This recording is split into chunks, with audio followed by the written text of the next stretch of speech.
నమస్కారం, భారత్ అవాజ్కు స్వాగతం. ఈరోజు మన ముందున్నారు స్వామి యాదవ్ గారు. మన హైదరాబాద్ కనెక్ట్ నుంచి మనం ఒక ఇనిషియేషన్ తీసుకొని గ్రౌండ్ లెవెల్ సర్వీస్ చేయడం జరిగింది. మన కార్పొరేటర్స్ ఎలా వర్క్ చేస్తున్నారో, వాళ్ళ యాక్టివ్నెస్ ఏంటో, వాళ్ళ డెవలప్మెంట్స్ ఏంటో, హైదరాబాద్ ఇంత డెవలప్ అవ్వడానికి ద మేజర్ రీజన్స్ మన కార్పొరేటర్స్. అలా మనం యాక్టివ్ సర్వీస్ చేస్తున్నప్పుడు కార్వాన్ వాన్ నుంచి మనం ఒక గొప్ప విషయాన్ని తెలుసుకున్నాం. స్వామి యాదవ్ గారు హిందూ కమ్యూనిటీ నుండి ఉండి ఒక ఎంఐఎం పార్టీ లీడర్గా ఎదిగి ఒక కార్పొరేటర్ లెవెల్లోనే కాదు, ఒక ఎమ్మెల్యే స్థాయికి చేరాలని ఒక గొప్ప ఆశను, ఆయన ఎలా కార్పొరేటర్ అయ్యారో, ఆయన ఇనిషియేషన్స్ ఏంటో, ఆయన డెవలప్మెంట్స్ చేసిందేంటో, కార్పొరేటర్గా ఉండి నేను సాధించలేను అని చెప్పేసి ఎమ్మెల్యేగా ఆయన స్టార్ట్ చేశారు ఆయన జర్నీని. ఆయన పొలిటికల్ జర్నీ ఎలా స్టార్ట్ అయిందో ఇప్పుడు ఆయన మాటల్లో మనం తెలుసుకోబోతున్నాం. నమస్కారం స్వామి యాదవ్ గారు. Yes sir, the first thing ఏంటంటే సార్, స్వామి యాదవ్ ఒక యాదవ్ కమ్యూనిటీ నుండి ఉన్న మీరు ఒక ఎంఐఎం పార్టీని రిప్రజెంట్ చేస్తూ అది ఓల్డ్ సిటీ లాంటి ఒక కార్వాన్ వార్డ్లో మీరు నిల్చోవడం జరిగింది. అదే విధంగా అదే మెజారిటీతో గెలవడం కూడా జరిగింది. అంటే ప్రూవ్ చేశారు ఒక యాదవ్ అయినా పార్టీతో సంబంధం లేకుండా పీపుల్కి సర్వ్ చేయాలని ఒక ఉద్దేశం ఉంటే ఎక్కడైనా గెలుస్తారు అని చెప్పేసి మీరు ప్రూవ్ కూడా చేయడం జరిగింది. కానీ ఇప్పటికీ మీ గురించి కాంట్రవర్సీస్ వస్తూనే ఉన్నాయి. ఒక హిందూ పర్సన్ అయి ఉండి ఎంఐఎం పార్టీలోకి రావడం జరిగింది అని చెప్పి వాళ్ళకి మీరు ఏం చెప్పాలనుకుంటున్నారు? మీరు చెప్పిన క్వశ్చన్ ఎవరు చెప్తానండి. హిందూ ముస్లిం పక్కన పెడితే ఫస్ట్ ఆఫ్ ఆల్ మనకు పనులు కావాలి, పబ్లిక్ ఏం కావాలి, నిత్య అవసరాలు ఉంటాయండి. ఆ పని చేయగలిగితే హిందువా ముస్లిం అవసరం లేదు కదా. ఇప్పుడు ఒక డాక్టర్ ఉంటాడు కదా, మన హాస్పిటల్కి వెళ్ళినప్పుడు మన పేషెంట్ హిందువా ముస్లిం అని చూడదు, డాక్టర్ ఎవరైనప్పటికీ ట్రీట్మెంట్ చేస్తాడు. సో అదేవిధంగా మనకు పనులు ఇంపార్టెంట్, పనులు మంచి చక్కగా చేయగలిగితే దానికి పార్టీతో పని ఏముంది, హిందూ ముస్లిం అవసరం లేదు కదా. మీరు అనుకుంటున్నారు, ఒకటి చెప్పినారు కదా ఎంఐఎం పార్టీ ముస్లిం పార్టీ అని, అది మీరే అంటున్నా. ఎందుకంటే ఎంఐఎం పార్టీ ముస్లిం పార్టీ అని ఎప్పుడు చెప్పుకోలే. ఎంఐఎం పార్టీ సెక్యులర్ పార్టీ, ఆ దేశవ్యాప్తంగా తెలిసిన విషయమే. అది కూడా ఈరోజు ఎంఐఎం పార్టీలో హిందువులు ముస్లిం అంతా కలిసి పనిచేస్తారు. అసదుద్దీన్ ఓవైసీ గారు మా ఎంపీ గారు ఎస్సీ ఎస్టీ బీసీ మైనార్టీకి కూడా అందరికీ పనిచేస్తూ ఆయన ముందుకు వస్తున్నారు. ఆ విషయం దేశవ్యాప్తంగా గుర్తిస్తుంది. మరి మీరెందుకు గుర్తిస్తారు నాకు అనిపిస్తున్నారు సార్? అంటే ఆ ఇమేజ్ ఉంది కాబట్టి ఆ ఇమేజ్ని చేంజ్ చేయడానికి మీకు ఇచ్చారు అనేది ఇమేజ్ ఏం లేదండి. పర్టికులర్గా మా ఎంపీ గారు ప్రతి మీటింగ్లో కూడా పార్లమెంట్లో కానివ్వండి, ప్రతి బహిరంగ సభలో కూడా చెప్తా ఉంటారు క్లియర్గా, SC ST BC minority party ముస్లిం పార్టీ కాదు మా మజ్లిస్ పార్టీ, అందరి కోసం పనిచేస్తాం, అందరి మంచి కోసం పనిచేస్తాం చెప్తా ఉన్నారు. ఎస్ సార్, అంటే మీరు పీపుల్ కోసం సర్వీస్ చేయాలి అన్న పాయింట్లో బయటకు వచ్చారు, పార్టీతో సంబంధం లేదు అంటున్నారు. పార్టీతో సంబంధం లేదు అనట్లేదు, పార్టీ మంచిగా పనిచేసినప్పుడే మనము పార్టీలోకి వెళ్తాం కదా. అవునా? ఇప్పుడు ఎంఐఎం పార్టీ మంచిగా పనిచేస్తుందని చెప్పేసి కార్వాన్లో ప్రతి ఒక్కరు తెలుసు ఈ విషయం. నేను మీకు క్లియర్గా చెప్తా ఉంటాను. దారుసలాం ఉంటాం కదా, తెలుసా మీకు? దారుసలాం మా హైదరాబాద్లో head office, party head office. ఆ దారుసలాంలో హిందువుల కంటే కూడా ఎక్కువ ముస్లింలు ముస్లింల కంటే కూడా ఎక్కువ హిందువులు పనిచేసుకుంటుంటారు. పార్టీలకు అతీతంగా అంటే మీకు తెలుసు కదా, బీజేపీ పార్టీ కావచ్చు, కాంగ్రెస్ కావచ్చు, టీఆర్ఎస్ పార్టీ కావచ్చు, ఇంకా వేరే అదర్ పార్టీస్ కావచ్చు, అన్ని పార్టీ లీడర్స్ కూడా అక్కడికి వచ్చి పనిచేసిన వాళ్ళు ఉన్నారు. సో ఎట్లా అంటారు మజ్లిస్ పార్టీ ముస్లిం పార్టీ అని? ఓకే సార్, అంటే పీపుల్ ఒపీనియన్ ఎట్లా, అంటే ఎంఐఎం పార్టీ ఇమేజ్ చేంజ్ చేసుకోవడానికి మీకు అక్కడ ప్లేస్ ఇచ్చారు ఓల్డ్ సిటీలో అని చెప్పేసి అనుకుంటున్నారు, వాళ్ళకి మీరేం చెప్పాలనుకుంటున్నారు? ఎంఐఎం పార్టీ ఫస్ట్ టైం స్వామి యాదవ్ కు టికెట్ ఏమి ఇవ్వలేదండి. గతంలో కూడా చాలా మంది టికెట్లు ఇచ్చినారు. Hyderabad first mayor MIM party నుంచి ఒక హిందూ క్యాండిడేట్, ఒక దళితుడు. సో ఫస్ట్ సెకండ్ మేయర్ కూడా ఒక ఎస్టీ చేసినారు. హైదరాబాద్లో కాకుండా స్టేట్ వేరే డిస్ట్రిక్ట్లో కూడా చాలామంది కౌన్సిలర్లు కావచ్చు, సర్పంచ్లు కావచ్చు. మన సికింద్రాబాద్ ఎంపీ నార్ల మోహన్ రావు అని చెప్పేసి ఇంతకుముందు ఎంపీ వేయడం జరిగింది. ఇప్పుడు గెలిచిన నవీన్ యాదవ్ అయితే ఉన్నాడో ఫస్ట్ మజ్లిస్కి వెళ్ళి పోటీ చేసిండు జూబ్లీస్ నుంచి. నాకంటే ఫస్ట్ పోటీ చేసిన వాళ్ళు ఉన్నారు చాలా మంది. సార్, కార్వాన్ గురించి మాకు తెలిసిన ఇన్ఫర్మేషన్ కొంచెం యాజ్ ఎ కార్పొరేటర్గా అక్కడ మీరు చూసిన ఇంతకు ముందు 5 years 10 years బ్యాక్ తీసుకుంటే మీరు వచ్చిన తర్వాత మేజర్ చేంజెస్ ఏం జరిగాయి సార్? మేము వచ్చిన తర్వాత నేను చేసిన చెప్పట్లేదండి. ఆల్రెడీ నేను 30 years 26 years నుంచి ఎంఐఎం పార్టీలో ఉన్నాను. ఆ ఎంఐఎం పార్టీ ఉన్నప్పటి నుంచి నేను వార్డ్ మెంబర్గా ఉన్నాను. కార్వాన్ డివిజన్ వార్డ్ మెంబర్, నేను 3 times వార్డ్ మెంబర్ చేస్తాను. అప్పటి నుంచి ఇప్పుడు చూసుకుంటే కూడా డెవలప్మెంట్ పనులు ఎక్కడ కూడా ఆగకుండా జరుగుతూనే ఉన్నాయి. మా సజ్జాద్ గారు ఉండే ఫస్ట్ ఎమ్మెల్యే, సజ్జాద్ గారు తర్వాత అఫ్సర్ ఖాన్ గారు ఉండే, దాని తర్వాత ఇప్పుడు కౌసర్ మొయిదీన్ గారు, వీళ్ళు మంచిగా పని చేస్తూ ఉన్నారు. కాకపోతే కొన్ని పనులు ఏంటంటే మనం చేస్తూ ఉండాలి. ఇప్పుడు చేసేసినామని ఇంకా అయిపోదు కదా, పనులు ఎప్పుడు చేస్తూ ఉన్నారు కనుక మేము వచ్చిన తర్వాత ఇంకా చాలా పనులు కూడా చేసినాం. మేము ఈసారి ఎంపీ గారి బడ్జెట్ కానీ, మా ఎమ్మెల్యే గారి బడ్జెట్ కానీ, జిహెచ్ఎంసీలో ఎప్పుడు కూడా బడ్జెట్ లేదు. కార్పొరేట్స్ కి. సో మేము వాడే బడ్జెట్ ఏంటిది ఎంపీ గారిది, ఎమ్మెల్యే గారిది, ఎమ్మెల్సీ లో వాడతాం అవసరం అనుకుంటే. దాని తర్వాత ఇప్పుడు మొన్న లాస్ట్ కౌన్సిల్లో మాకు 2 crores ఇచ్చినారు. అది మాకు నథింగ్, అసలు 2 crores ఏ మూలక కూడా సరిపోదు మాకు ఆల్రెడీ మాకు ఫండ్స్ చాలా మంచిగా ఉన్నాయి ఎంపీ గారివి, ఎమ్మెల్యే గారి. కనుక మేము ఇప్పుడు నేను వచ్చిన తర్వాత కార్వాన్లో చాలా చేంజెస్ వచ్చినాయండి. మీ ప్రామిసెస్ చూసుకుంటే సార్, అక్కడ డ్రైనేజ్ ఇష్యూ అవనివ్వండి, సీవేజ్ అవనివ్వండి, లేకపోతే ఓపెన్ గార్బేజ్ అవనివ్వండి, ట్రాఫిక్ ఇష్యూస్ అవనివ్వండి, ఇవన్నీ నేను సాల్వ్ చేస్తాను అని చెప్పేసి మీ మాటల్లో వినడం జరిగింది. ప్రస్తుతం వాటి స్టేటస్ ఏముంది సార్ అక్కడ? చేస్తున్నామండి. ఇప్పుడు గతంలో చాలా లాంగ్ పెండింగ్ పనులు కూడా పూర్తి చేయడానికి ప్రయత్నం చేస్తున్నాం. అయితేనే ఉన్నాయి, కొన్ని ఇంకా పెండింగ్ ఉన్నాయి, అవి తప్పకుండా మేము పూర్తి చేస్తాం. అంటే సార్, ఈ 5 years మీ టెనర్లో మీరు బీఆర్ఎస్ పార్టీని అధికారంలో చూడడం జరిగింది, ఇప్పుడు కాంగ్రెస్ని చూడడం జరిగింది. ఏదైనా డిఫరెన్స్ ఉండిందా సార్? బీఆర్ఎస్ నుంచి ఎంత సపోర్ట్ వచ్చింది మీకు, లేదా కాంగ్రెస్ నుంచి ఎంత సపోర్ట్ వచ్చింది? ఏం డిఫరెన్స్? నేను ఒక్కడే చెప్తా అండి, బీఆర్ఎస్ ఉన్నా, కాంగ్రెస్ ఉన్నా, ఇంకా వేరే పార్టీ ఉన్నా, మా సీఎం అసదుద్దీన్ ఓవైసీ. ఓకే. ఎందుకంటే తెలంగాణ రాష్ట్రంలో ఏ పార్టీ ఉన్నప్పటికీ కూడా అపోజిషన్ మేమే ఉంటాం, మీకు తెలుసు ఆ విషయం. సో మాకు గవర్నమెంట్తో మాకేం పని లేదు. గవర్నమెంట్ ఏం పని ఉంటుందంటే ఒక కార్పొరేట్ గారికి డబ్బు కోసమే అవసరం ఉంటుంది. మాకు డబ్బు పుష్కలంగా ఉంది కదా. అసదుద్దీన్ ఓవైసీ గారి డబ్బు ఉంది, ఎమ్మెల్యే గారి డబ్బు ఉంది. మా అక్బర్ సాబ్ పార్లమెంట్లో మన అసెంబ్లీలో మా అక్బర్ ఓవైసీ గారు మాట్లాడతారు కదా, ఎస్సీ ఎస్టీలకు ఫండ్ బాగా రిలీజ్ చేస్తారు ఆయన. మాకు డబ్బుతో ఏమి ఇబ్బంది ఉండదు, మేము డెవలప్మెంట్ పరంగా చాలా ముందు ఉన్నాం మేము. అంటే అక్కడ నుంచి వచ్చే ఫండ్స్ వస్తాయా సార్? యాజ్ అన్ ఎంఐఎం కార్పొరేటర్గా మీకు ఎంత కార్వాన్ వాటికి కావాల్సిన ఫండ్స్ వస్తాయా? తప్పకుండా వస్తాయి. ఎందుకంటే ఎంఐఎం నుంచి అడగట్లేదు సార్, ప్రస్తుతం ఉన్న సిస్టమ్ గురించి అడుగుతాం. సిస్టమ్ ఇప్పుడు మీరు చూసుకుంటే ఇప్పుడు ఉన్న రోడ్స్ కానివ్వండి, పెద్ద పెద్ద బ్రిడ్జెస్ కానివ్వండి, ఓల్డ్ సిటీలో ఇప్పుడు చూస్తున్నారు కదా, మొత్తం మెట్రో రైల్స్ వస్తున్నాయి. ఇవన్నీ గవర్నమెంట్ ఇస్తే వస్తున్నాయి కదా, ఎంఐఎం పార్టీ చేయట్లేదు కదా. గవర్నమెంట్ తో ఫైట్ చేయించి ఎంఐఎం పార్టీ తీసుకొచ్చి పనులు చేయిస్తా ఉంది. అదే ఫైట్ చేస్తున్నారు. ఫైట్ చేస్తాం. ఎంఐఎం పార్టీ తత్వం ఫైట్ చేయడం అంతే. ప్రతిసారి ఫైట్ చేస్తేనే మాకు అమౌంట్ వస్తుంది. నేను ఒక విషయం చెప్తాను మీకు, మా అసదుద్దీన్ ఓవైసీ గారు ఏం చేస్తారంటే, ఒక పని మీద, ఒక డెవలప్మెంట్ పని మీద ఒకసారి పోవాల్సి వస్తే మా సార్ 100 సార్లు వెళ్తారు ఆడికి, ఆ డెవలప్మెంట్ బడ్జెట్ తేయడానికి. ఇందులో మా ఎమ్మెల్యేలు కానివ్వండి, మా ఎంపీలు కానివ్వండి చాలా మంది ఉంటారు ఎంఐఎం పార్టీలో. సార్, ఓల్డ్ సిటీ అంటే మేము ఎప్పుడైతే గ్రౌండ్ లెవెల్ సర్వేస్ చేసామో మ్యాక్సిమం ఆఫ్ ది పర్సెంట్ యాక్టివ్గా ఉంటారు, మా దగ్గరకు వస్తారు, మేము పిలిస్తే మాట్లాడతారు, కాల్స్లో రెస్పాన్సిబుల్గా ఉంటారు. ఇదంతా ఎట్లా పాసిబుల్ అవుతుంది మీకు? అంటే మీకు కూడా ఫ్యామిలీ లైఫ్ ఉండిద్ది, మీకు కూడా ఒక పర్సనాలిటీ ఉండిద్ది. ఏం సాక్రిఫైసెస్ చేస్తే ఇదంతా పాసిబుల్ అవుతుంది? ఎంఐఎం పార్టీ అంటే ఒకటి ఏంటంటే, ఫస్ట్ ఆఫ్ ఆల్ మేము కార్పొరేటర్ విషయం మర్చిపోతాం. మేమే అని కాదు, మా ఎమ్మెల్యేస్ కానివ్వండి, ప్రతి ఒక్క కార్యకర్త కూడా కష్టపడి పనిచేస్తూ ఉంటారు.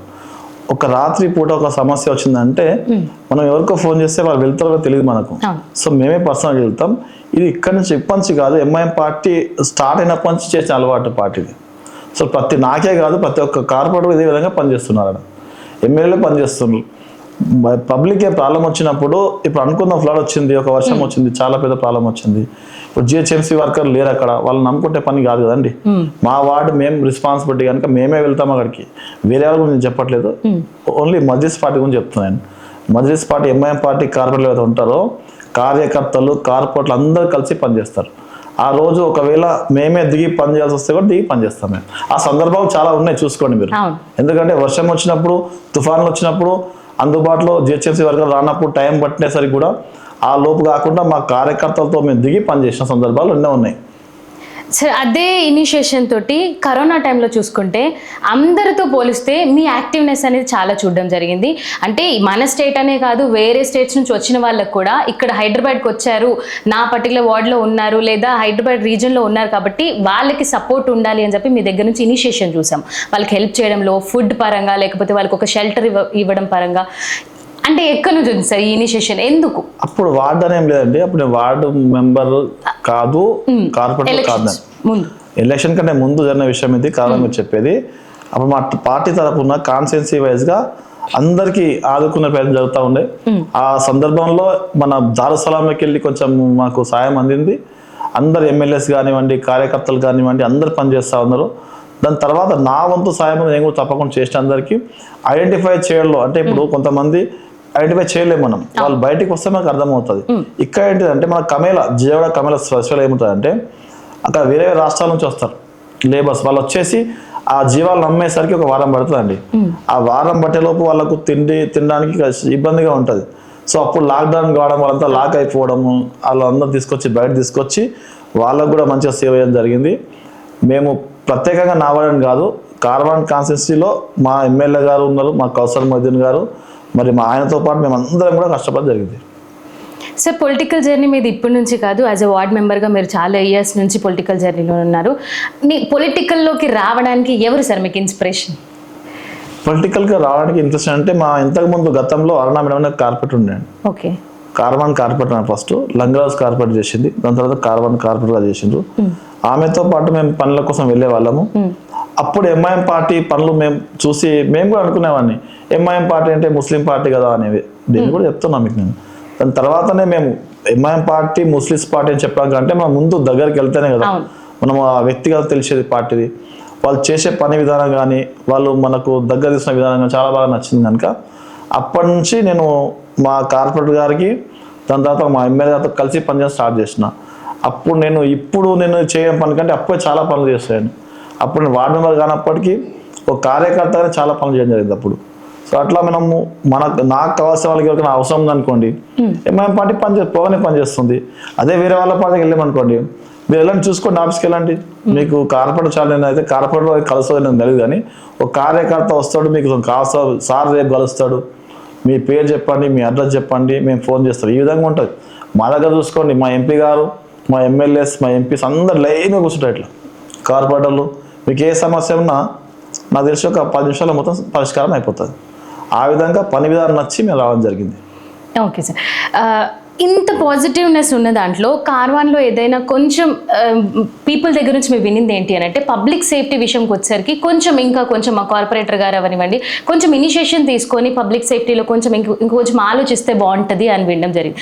దాని గురించి మీరు ఏదైనా ఇనిషియేషన్స్ తీసుకుంటున్నారా అక్కడ పబ్లిక్ సేఫ్టీ గురించి? పబ్లిక్ వచ్చి 100% మేము చేస్తూ ఉంటాం. కాకపోతే మీరు విన్నది ఏంటిదంటే పబ్లిక్లో మేము ఎంత పనిచేసినప్పటికీ కొంతమంది ఉంటారు వేరే పార్టీ వాళ్ళు, ఇక పార్టీ పేరు నేను చెప్పాను, మీకు తెలుసా విషయం. ఆ పార్టీ వాళ్ళు ఏంటంటే మేము ఎంత చేసినా కూడా ఎవరు చెప్పారు కదా చేసారని చెప్పేసి, చేసే డెవలప్మెంట్ పనికి వస్తాం కదా. ఇప్పుడు మీరు చూసుకుంటే గతంలో కంటే ఇప్పటి కారణం అప్పటి కారణం చాలా ఫరక్ ఉంది. గతంలో మీరు చూసుకుంటే ఎన్ని ఇష్యూస్ ఉంటున్నాయి, కమ్యూనిటీ ఇష్యూస్, ఇప్పుడు ఏం లేవు కదా. కొంతమంది చెప్తారు, వాళ్ళు కావాలని చెప్తా ఉంటారు, మేము ఎంత మంచి చేసినా మేము రోజు మీరే అన్నారు ఇప్పుడు ఇంత విధంగా ఎట్లా పని చేయగలరు, రేపు కూడా మేము అక్కడ ఉన్నా కూడా పబ్లిక్ ఇట్లా చెప్తారు. కొంతమంది మాత్రమే, అది ఎవరు వేరే పార్టీ వాళ్ళకు మేము నచ్చక ఈ విధంగా మాట్లాడతారు అంతే. సార్ కార్పొరేటర్గా మీ జర్నీ స్టార్ట్ చేశారు, ఒక ఎమ్మెల్యే క్యాండిడేట్గా రాజేంద్ర నగర్ కాన్స్టిట్యున్సీలో నిల్చోవాలనే ఆలోచన ఎక్కడి నుంచి పుట్టింది సార్? మా దగ్గర ఎమ్మెల్యే అని చెప్పేసి అవసరం మాకేం రాదండి. ఇప్పుడు నేను కార్పొరేట్ పోటీ చేసి గెలిచిన అంటే కూడా మా పార్టీ అధిష్టానమే నిర్ణయిస్తుంది. పార్టీ అధిష్టానం మేరకే మేము పార్టీ పోటీ చేస్తాం. వాళ్ళు ఏది నిర్ణయిస్తారో కార్పొరేటరా ఎమ్మెల్యేనా అని చెప్పేసి వాళ్ళ విషయం ఉంటుంది. వాళ్ళు చెప్తారు 20 నిలబడు ఇక్కడ పని చేయని చెప్పేసి, అదే మేము చేస్తాం తప్ప మేము పర్సనల్గా నాకు కార్పొరేట్ టికెట్ కావాలి ఎమ్మెల్యే అని చెప్పి అడిగిన సందర్భాలు ఇక్కడ లేవు. నాకే కదా ఎవరికి ఉండవు. ఎంఐఎం పార్టీలో డిసిషన్ ఏదైతే ఉంటుందో అధిష్టానం అసదుద్దీన్ ఓవైసీ గారు తీసుకుంటారు, ఆయన చెప్పింది మాత్రం మేము చేస్తూ ఉంటాం అంతే.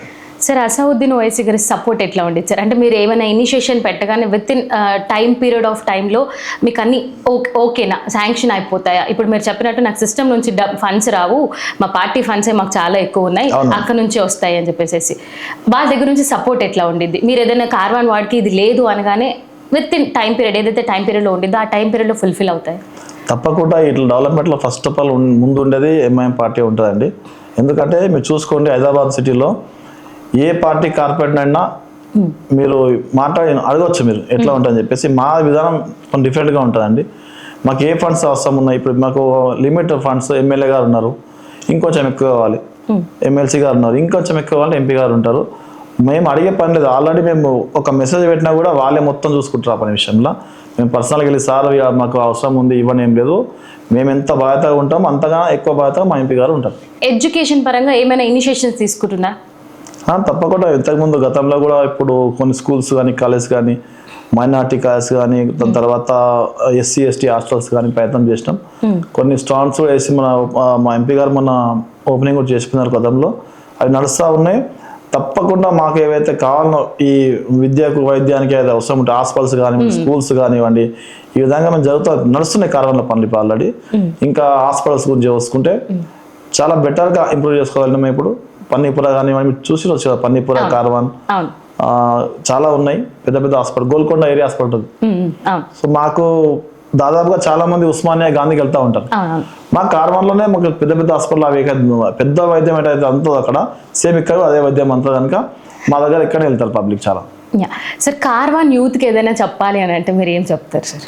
కార్వాన్ యూత్కి ఏం చెప్తామంటే, మనం ఫస్ట్ ఆఫ్ ఆల్ అపోహలు నమ్మొద్దు. ఈరోజు చూసుకుంటే యూట్యూబ్, ట్విట్టర్, ఫేస్బుక్లు, రీల్స్ చాలా అయిపోయినాయి. ఒక చిన్న విషయాన్ని తప్పుడు ప్రచారం చేసేసరికి అది ఒక సెకండ్లో మొత్తం స్ప్రెడ్ అయిపోయి చాలా ఇబ్బందికరంగా మారుతుంది. కనుక యూత్ అనేది వాస్తవం చూడాలి, వాళ్ళ నమ్మకం ఉంటేనే మాట్లాడాలి తప్ప ఎవరో చెప్పింది విని ఏ పని చేయొద్దు. ఈరోజు యూట్యూబ్లో, ఫేస్బుక్, సోషల్ మీడియా తర్వాత యూత్ చాలా చేంజ్ అయిపోతుంది అనుకుంటున్నా. అలా కాకుండా వాస్తవం దగ్గర ఉండాలని చెప్పేసి నేను కోరుతాను. సార్ కార్వాన్ యూత్ అవనివ్వండి, లేకపోతే యూత్ పాలిటిక్స్లోకి రావాలి అని అంటే ఏమైనా మీ దగ్గర నుంచి ఇన్పుట్స్ ఇస్తారా? తప్పకుండా. పాలిటిక్స్ లో దాదాపుగా ఇప్పుడు ప్రజెంట్ యూత్ ఎట్లా ఉంది అని అంటే సార్, పాలిటిక్స్ అంటే మా జెండర్ కాదేమో, మా జోనర్ కాదు, అక్కడికి మేము వెళ్ళాల్సిన అవసరం లేదు, మాది అయితే టీచర్ లేకపోతే ఏదో ఒక ఎడ్యుకేషన్ సెక్టర్కి వెళ్ళిపోవాలి, పాలిటిక్స్ అంటే మాకు సంబంధించింది కాదేమో అన్న పాయింట్ ఎక్కువ అయిపోతుంది. బికాజ్ అవేర్నెస్ లేకపోవడము, పాలిటిక్స్లో ఒక ఎడ్యుకేటెడ్ పర్సన్ పాలిటిక్స్లోకి వెళ్తే ఏమవుతుంది అనేది తెలియకపోవడము, ఇదంతా జరుగుతుంది. యూత్ పాలిటిక్స్లోకి రావాలి అన్న పాయింట్లో మీరేం చెప్తారు? ఇప్పుడున్న చూసుకుంటే దాదాపుగా చాలా మార్పులు జరిగినాయి. ఇప్పుడు సర్పంచ్ చూసుకుంటే చిన్న చిన్న అమ్మాయిలు సర్పంచ్ చేసి నేను చూసినాను, ఒక 18 years కావచ్చు, 19 years కావచ్చు. ఇప్పుడు దాదాపుగా మొత్తం యూతే వస్తున్నారు పొలిటికల్లో. ఈ లిమిట్స్ ఏమి ఉండవు. అంటే చదువుకున్న వారే ఉండాలి, చదువుకోలేని వారు ఉండొద్దు, మంచి వారు, ఇవన్నీ మంచి వ్యక్తిగతం ఉండాలి. మనిషికి సాయం చేసే గుణం ఉండాలి పీపుల్కి. అప్పుడే కదా ఇప్పుడు యూత్ అనే వాళ్ళు ఎట్లా ఉంటారు అంటే చాలా ఫాస్ట్ గా పనిచేస్తూ ఉంటారు. ఇప్పుడు ఒక వర్క్ ఉందనుకోండి, యూత్ ఏం చేస్తారు, తొందరగా 1 week చేయొచ్చు, 1 month లో చేయొచ్చు. ఇది చాలా బెటర్. ఇంకా యూత్ వస్తేనే బాగుంటది. కాకపోతే ఏంటంటే వీళ్ళు కొంచెం పొలిటికల్ అసలు భయపడుతున్నది వాస్తవం. అది ఆ భయం ఏం లేదండి. ఇప్పుడు నేను కూడా కింది స్థాయికి వెళ్ళి పైకి వచ్చిన, చిన్నగా పని చేస్తూ కార్పొరేట్ అయినా. మీరు అన్నారు ఎమ్మెల్యే దాకా పోయినా అంటే నేను చేసే పని విధానం నచ్చే నాకు టికెట్ ఇచ్చారు కదా. నేను అడిగితే టికెట్ ఇస్తారా నాకు? నేను చేసే పని విధానం నచ్చింది, వాళ్ళకి టికెట్ ఇచ్చారు. కనుక ప్రతి ఒక్కరు కూడా మంచిగా నీతి నిజాయితీగా పనిచేస్తే, కష్టపడి పనిచేస్తే తప్పకుండా భవిష్యత్తు ఉంటుంది. Okay sir, as a political లీడర్గా నార్మల్గా చూసుకుంటే పొలిటికల్ జర్నీ అంటే ఏదో ఒక కేసు అనేది మేము వింటూనే ఉంటాం, చూస్తూనే ఉంటాం. కానీ మీ పరంగా వస్తే ఇప్పటిదాకా ఏ క్రిమినల్ కేసు లేకుండా ఇంత క్లీన్ స్వీప్గా ఎట్లా మెయింటైన్ చేస్తున్నారు? మీరు ఇంతకుముందు చెప్పారు కదండి, కార్వాన్లో కొంతమంది ఇట్లా అనుకుంటున్నాను అని చెప్పేసి. నేను మిమ్మల్ని అడుగుతాను. ఇప్పుడు నేను ఒక 5 years నేను లేని కార్పొరేట్ కాదు. నేను దాదాపు కార్వాన్లో ఒక 30 years నుంచి కూడా కొంచెం పొలిటికల్లో ఉన్నాను. అప్పటి నుంచి ఇప్పటిదాకా నాకు క్రిమినల్ ఏం లేదండి. అందరినీ కలుపుకపోతాం, ప్రతి ఒక్కరిని కూడా మేము. ఎందుకంటే ఎవరిని విమర్శించాను, ఈ పార్టీ ఆ పార్టీ నాకేం అవసరం చెప్పండి. డెవలప్మెంట్ పని, ఒక పబ్లిక్ ఏదో మంచి సేవ అనుకుంటే మనకు ఏ పార్టీ పని లేదు, మనం చేసుకుంటూ వెళ్ళిపోవడమే. ఈ కేసెస్ ఏవైతే ఉంటాయో కాంట్రవర్సీ ఎప్పుడు వస్తాయంటే నేనే గొప్ప నువ్వు చిన్న అన్నప్పుడే కాంట్రవర్సీ వస్తుంది. నా ఉద్దేశం ఏంటిది, ఏవైతే నాకు ఎదుటి నేను గొప్ప అన్నప్పుడు నువ్వే గొప్ప అని చెప్తాను. ఎందుకంటే ఈ చిన్న పెద్ద పక్కన పెడితే మనకు అందరితో కలిసి పని తీసుకోవాలి, అందరిని కలుపుకొని పోతే ముందుకు. ఎవరికి కూడా సామి అన్న మంచోడు కాదనే మాట అయితే రాదు నాకు తెలిసి. ఎందుకంటే ఆ విధంగా ఉంటాను అందరితో, నేను అందరినీ కలుపుకు వెళ్తూ ఉంటాను. పోలీస్ కేసులు ఆ విషయం ఈ విషయం ఏమైనా వచ్చినప్పటికీ ఇప్పుడున్న సందర్భాల్లో నేను కార్పొరేట్ చాలా మంది ఫోన్లు చేస్తూ ఉంటాను, పోలీస్ స్టేషన్లో కేసులు అయినాయి అదని చెప్పేసి. దానిలో నాకు ఎంతవరకు చేయగలనో అంత సమర్థించి కేసు కాకుండా చూసుకుంటాను. సార్ కార్వాన్లో రెవెన్యూ డిపార్ట్మెంట్ అవనివ్వండి, పోలీస్ డిపార్ట్మెంట్ అవనివ్వండి, ఏదైనా ఇష్యూ ఉంటే మీకు మంచిగానే ఉంటారా వాళ్ళు స్పందించడము, లేకపోతే ఇష్యూని రిజాల్వ్ చేయడము మీకు ఎట్లా ఉండేది వాళ్ళతో రిలేషన్షిప్? డిపార్ట్మెంట్స్ పైన రెవెన్యూ అవనివ్వండి, లేకపోతే పోలీస్ డిపార్ట్మెంట్ అవనివ్వండి, వాళ్ళతో మీ రిలేషన్షిప్ ఎట్లా ఉండేది? పోలీస్ డిపార్ట్మెంట్లో అందరూ మంచి ఆఫీసర్లు ఉంటారు, అట్లా ఏమి ఉండదు. కాకపోతే ఏంటంటే ప్రతి చిన్న విషయానికి వాళ్ళకి ఫోన్ చేసి నేను కార్పొరేట్ మాట్లాడుతున్నాను మావాడు అట్లా కాకుండా నిజంగా పడినప్పుడు ఫోన్ చేసి చెప్తే తప్పకుండా చేస్తారు వాళ్ళు. నేను ఎప్పుడు కూడా ఏదో సమస్య వచ్చినప్పుడే వాళ్ళతో మాట్లాడదు తప్ప ప్రధానికి అనవసరంగా మాట్లాడడం కానీ చిన్న చిన్న విషయాలకు కూడా చేయమని చెప్పండి. ఏదైతే న్యాయంగా ఉందో సపోర్ట్ చేస్తాను నేను. న్యాయంగా లేదనుకోండి నేను సపోర్ట్ చేయను. నేను మా పార్టీ చేయదు, మేము కూడా చేయము. పోలీసు వాళ్ళు కూడా మంచి మాకు సహకరిస్తారు. వాళ్ళకి ఏ సందర్భం వచ్చినాక వాళ్ళే నాకు ఫోన్ చేస్తారు. ఒక సమస్య వచ్చినప్పుడు మేమంతా కలిసి పోలీస్ డిపార్ట్మెంట్ అనుకోండి, ట్రాఫిక్ అనుకోండి, రెవెన్యూ కావచ్చు, జిహెచ్ఎంసీ కావచ్చు, ఇవి కొన్ని విధాల మొత్తం డిపార్ట్మెంట్ అధికారులతో కలిసి మేము పని తీసుకుంటాం మేము. సార్ ఏదైనా ఈ వర్క్ నేను అనుకున్నది ఈ వర్క్ నా టైం పీరియడ్లో కంప్లీట్ అవ్వలేదు, కొంచెం పెండింగ్ ఉంది అని అంటే కార్వాన్లో ఏ వర్క్ గురించి చెప్పగలుగుతారు? నా టర్మ్ అయితే అనుకోను. ఫస్ట్ ఆఫ్ ఆల్ ఇది నా టర్మ్ అని ఎందుకు అనుకోనంటే, ఇప్పుడు నేను 20 సంవత్సరాల నుంచి ఎంఐఎం పార్టీలో పనిచేస్తున్నా. ఇప్పుడు నేను కార్పొరేటర్ను, ఇంతకుముందు ఎమ్మెల్యేకి పోటీ చేసిన నాకు తెలియదు ఆ విషయం, మర్చిపోయిపోయాను. సో నా లిమిట్ ఎప్పటికీ ఉంటాను అనుకుంటున్నా, కార్యకర్త కొనసాగిస్తా. ఎంఐఎం పార్టీలో నేను ఎట్లయితే కార్యకర్తగా ఉన్నానో ఫస్ట్ నుంచి కూడా ఎప్పటికి కూడా అదే విధంగా కొనసాగిస్తా తప్ప నా టర్మ్ నేను అనుకునే. అంటే ఈ డెవలప్మెంట్ కొంచెం ఆగిపోయింది, ఈ పర్టికులర్ ఫుల్ఫిల్ అవ్వాల్సింది కొంచెం డిలే అయింది అనేది ఏదైనా ఉందా కార్వాన్లో? ఈ రోజు నేను కార్పొరేటర్ లేకపోయినప్పటికీ నా పని చేసుకోగలను నా పార్టీ సపోర్ట్ తో. అందుకని నన్ను ఎప్పుడు కూడా పని ఆగిపోయిందని కాదు, కానీ లాంగ్ పెండింగ్ పనులు ఉన్నాయి కొన్ని, అవి దాదాపు పూర్తి అయినాయి, కొంచెం ఉన్నాయి. ఇంకా నాకు తెలిసి ఒక 3 నెలల్లో అది కూడా చేద్దామని అనుకుంటున్నాను. ఈ టర్మ్ లోపలనే చేసేస్తే మనం అనుకున్న రీచ్ కాగలమని చెప్పేసి అనుకుంటున్నా. సార్ ఇప్పుడు నెక్స్ట్ 5 years ఆఫ్ టర్మ్ ఉంది. యాజ్ అ కార్పొరేటర్గా మీరు మళ్ళీ అక్కడ గెలిస్తే మీరు ఏం చెప్పాలి కార్వాన్ పర్టికులర్ పీపుల్కి? ఇంకేం తీసుకురావాలి, అక్కడ ఏం అవసరం, ఇంకా అక్కడ ఎట్లాంటి డెవలప్మెంట్ జరిగితే కార్వాన్ ఒక స్టేజ్లో ఉండేది అని చెప్పేసి మీరు అనుకుంటున్నారు? అక్కడ ఇంకా కావాల్సిన వసతులు ఏమున్నాయి సార్? ఇంతకు ముందు నాకు వార్డు మెంబర్ ఉన్నప్పుడు అంత బాధ్యత లేకపోయేది. ఇప్పుడు నేను కార్పొరేటర్ తర్వాత నాకు బాధ్యత పెరిగింది కనుక నేను ఏదైతే అనుకుంటున్నా పబ్లిక్ ఏది చేస్తే మంచిగా ఉంటుంది అనుకున్నాం, కొన్ని మేము అనుకుంటాం ఈ విధంగా చేస్తే బెటర్ అని చెప్పేసి ఆ విధంగా చేస్తూ వస్తున్నాం ఆల్రెడీ. మేము ఇంకొంచెం పెండింగ్ ఉంది, అది కూడా చేస్తామని చెప్తున్నాను. ఇంకో నేను కార్పొరేట్ గెలిస్తేనే చేస్తాను కాదు, ఇలా కార్పొరేట్ కాకుండా మేము ఏమున్నా యాజ్ ఒక ఎంఐఎం పార్టీ కార్యకర్త కూడా నేను చాలా బ్రహ్మాండంగా చేయగలను ఈ పనులన్నీ. కార్వాన్ పీపుల్కి ఏదైనా చెప్పాలి అని అంటే ఏం చెప్తారు సార్? నెక్స్ట్ ఎలక్షన్స్ ఉన్నాయి మనకి. కార్వాన్ పీపుల్ కానివ్వండి, హైదరాబాద్ పీపుల్ కానివ్వండి, ఒకటే మాట చెప్తానండి, ఎలక్షన్లు వచ్చినప్పుడు ఒక మంచి వ్యక్తిని ఛాయిస్ చేసుకోవాలి, పనిచేసే తత్వం ఉంటుంది, అతన్ని మనం చూసుకోవాలి. ఇప్పుడు కొంతమంది డబ్బులు తీసుకొని ఓట్లు ఇస్తున్నారు, ఆ విధంగా కాకుండా యూత్ ముందుకు వస్తుంది కనుక వాళ్ళకి తెలుసు మంచి చెడు తెలుసు కనుక ఓల్డ్ ఏజ్ పీపుల్ ఏం చేస్తారు, డబ్బులు తీసుకొని ఓట్లు వేస్తారు. మేము డబ్బులు తీసుకున్నా కనుక ఓటేయాలి, ఈ విధంగా మర్చిపోవాలి ఇవన్నీ. డబ్బులు తీసుకున్నామా నాకు సంబంధం డబ్బుతో నాకు. ఒక వ్యక్తికి ఓడిసే ముందు ఫస్ట్ ఆఫ్ ఆల్ ఒక 2 నిమిషాలు ఆలోచన చేసుకోవాలి, ఈ వ్యక్తి ఎటువంటి వ్యక్తి అని చెప్పేసి. అప్పుడే హైదరాబాద్ కానివ్వండి, కార్వాన్ కానీ మంచిగా ఉంటుంది నా ఉద్దేశం. మీరు ఎంఐఎం పార్టీ గురించి ఏదైనా చెప్పాలనుకుంటే, లేదా మేము ఇప్పటికి పీపుల్లో ఉన్న అజంప్షన్, నేను చెప్తున్నాను సార్, పీపుల్లో ఉన్న అజంప్షన్, ఎందుకంటే మేము పీపుల్లోకి వెళ్ళాము, వాళ్ళతో మాట్లాడాము కాబట్టి చెప్తున్నాను. ఇప్పటికీ ఇంకా కార్వాన్లో మీ మీద ఎంత పాజిటివ్నెస్ ఉందో నెగిటివ్నెస్ కూడా అంతే స్ప్రెడ్ అవుతుంది. Because you are from particular Hindu, మీరు ఒక యాదవ్ కమ్యూనిటీ నుంచి వచ్చి ఎంఐఎం పార్టీలో ఉన్నారు కాబట్టి అట్లాంటి వాళ్ళ కోసం ఏదైనా చెప్పాలి, లాస్ట్లీ ఏదైనా చెప్పాలంటే what you wanted to convey to the people? ఇప్పుడు కార్వాన్ వాళ్ళకు ఫస్ట్ డెవలప్మెంట్ కావాలా, హిందూ ముస్లిం కావాలా తెలుసుకోవాలి. ఏ కార్పొరేట్ వచ్చినప్పటికీ, రేపు బీజేపీ కార్పొరేట్ వచ్చినా, టీఆర్ఎస్ కార్పొరేట్ వచ్చినా, కాంగ్రెస్ కార్పొరేట్ వచ్చినా వాళ్ళకి కావాల్సింది ఏంటంటే నిత్యావసరాలు కావాలి. రోడ్లు కావచ్చు, డ్రైనేజ్ కావచ్చు, వాటర్ కావచ్చు, ఇంకా నిత్యావసరాలు ఇవన్నీ ఉంటాయి. ఇప్పుడు మనం గెలిచి ఇంట్లో కూర్చోవడం కావాలా, గెలిచి పనిచేయడం కావాలా?